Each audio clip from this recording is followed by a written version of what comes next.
Selamat datang di masa depan Indonesia. Berkali-kali saya sampaikan bahwa kepindahan ibu kota negara ke Nusantara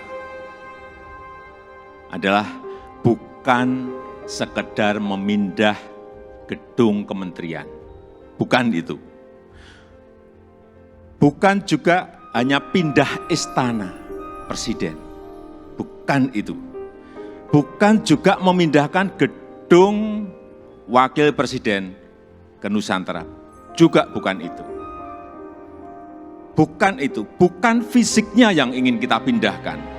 Tetapi yang ingin kita bangun adalah budaya kerja baru, mindset baru, dan IKN sebagai basis ekonomi baru.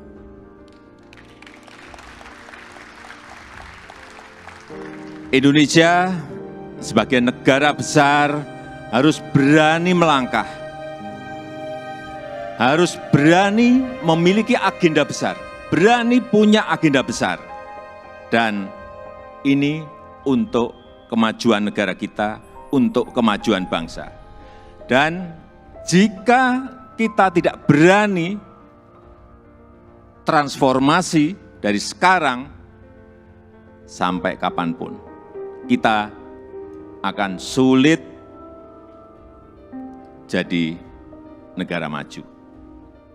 Dan untuk keberlanjutan IKN Nusantara, ini juga sudah sering saya sampaikan, Bapak Ibu, sekali lagi, tidak perlu ragu, tidak perlu bimbang.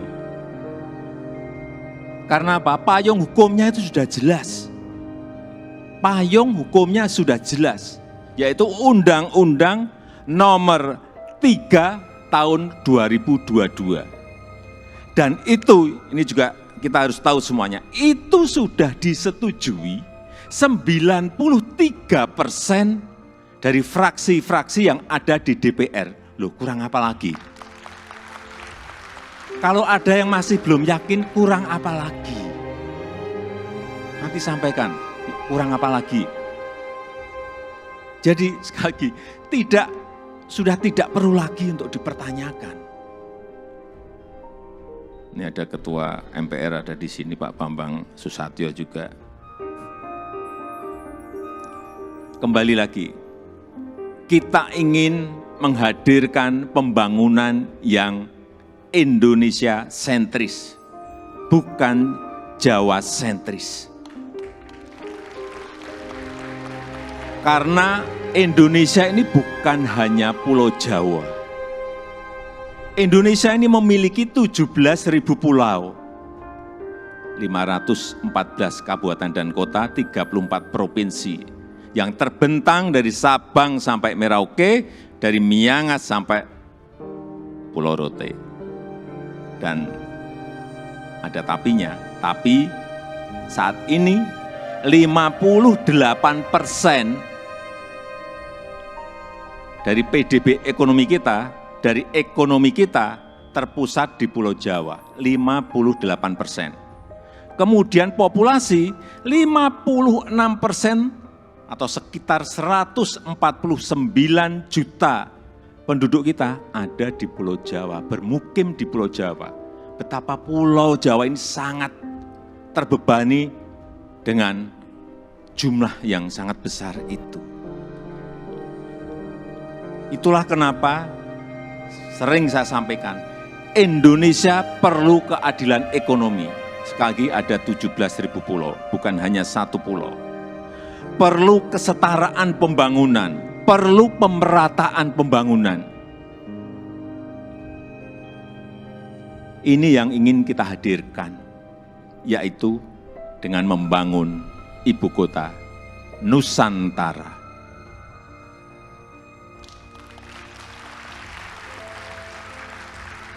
Nusantara adalah kota pintar masa depan yang berbasis hutan dan alam.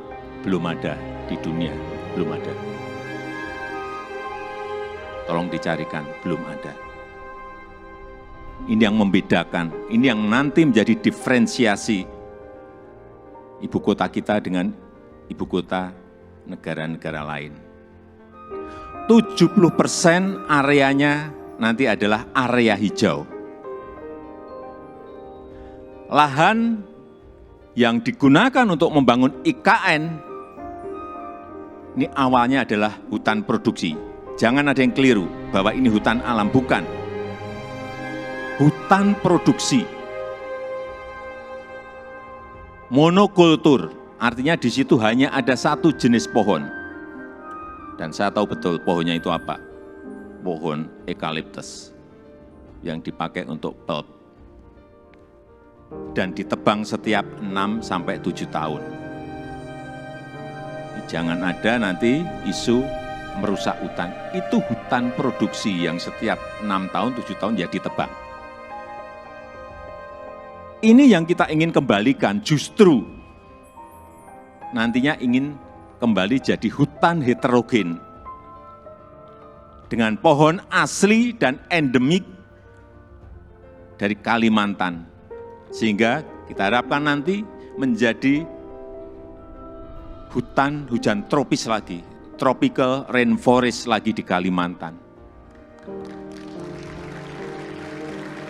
Untuk itu, yang kita siapkan pertama kali di sana adalah pusat persemaian yang sudah mulai kita bangun di bulan Juni 2022.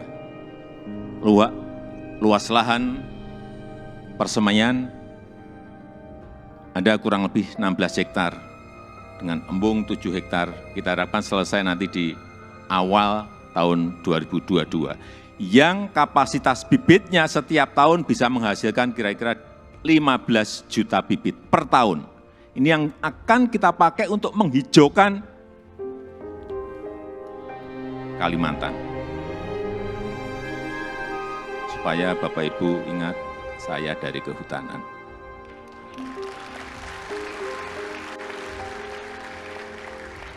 Saya waktu menerangkan di persemaian di Kalimantan, dari A sampai Z, ini pohon apa, ini pohon apa, ini pohon saya apa semua. Dan 80% sumber energinya adalah berasal dari renewable energy. Mobil di sana nanti harus mobil listrik. Kemudian 80% transportasinya adalah transportasi umum, autonomous vehicle, tanpa awak dan tanpa sopir. Jadi yang kita hargai di sana adalah pejalan kaki, yang kita hargai di sana adalah orang yang senang naik sepeda. 10 minutes city, jarak tempuh kemana-mana itu ada dalam 10 menit. Sekali lagi, inilah showcase transformasi Indonesia. Showcase perubahan peradaban Indonesia. Dan budaya kerja yang ingin kita bangun di IKN Nusantara adalah budaya kerja produktif. Itu harus didukung oleh tata kelola yang baik, didukung oleh manajemen yang baik, didukung oleh implementasi teknologi yang mumpuni. Smart living, smart city, layanan masyarakat lewat aplikasi, akte lahir, akte nikah lewat HP, paperless, ini yang ingin kita bangun. Jadi Nusantara adalah masa depan Indonesia. Dan bisa terwujud dengan upaya bersama. Bukan hanya pemerintah yang bergerak, bukan hanya pemerintah. Karena memang pemerintah hanya kurang lebih menyiapkan 20% dari budget yang ada. 80% kita berikan kesempatan kepada investor, kepada investasi. Termasuk Bapak Ibu yang kami hadirkan pertama kali pada malam hari ini. Investasi terbuka lebar. Bapak Ibu bisa pilih mau di mana, mau investasi di sebelah mana, mau di kawasan inti, ya harganya beda. Di financial center, di kawasan healthcare center, di kawasan education center, di housing area, di tourism area, silahkan.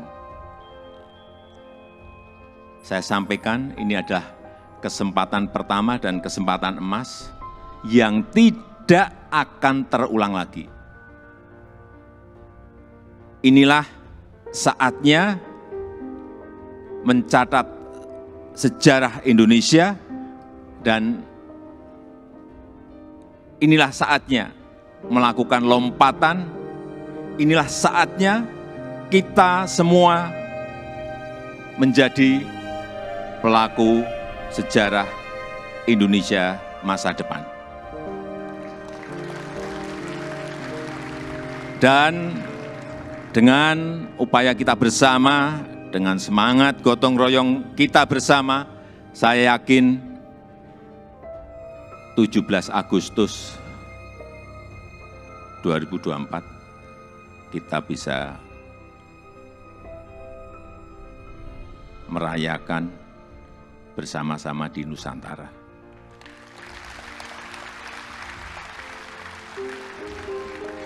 Terima kasih. Wassalamualaikum warahmatullahi wabarakatuh.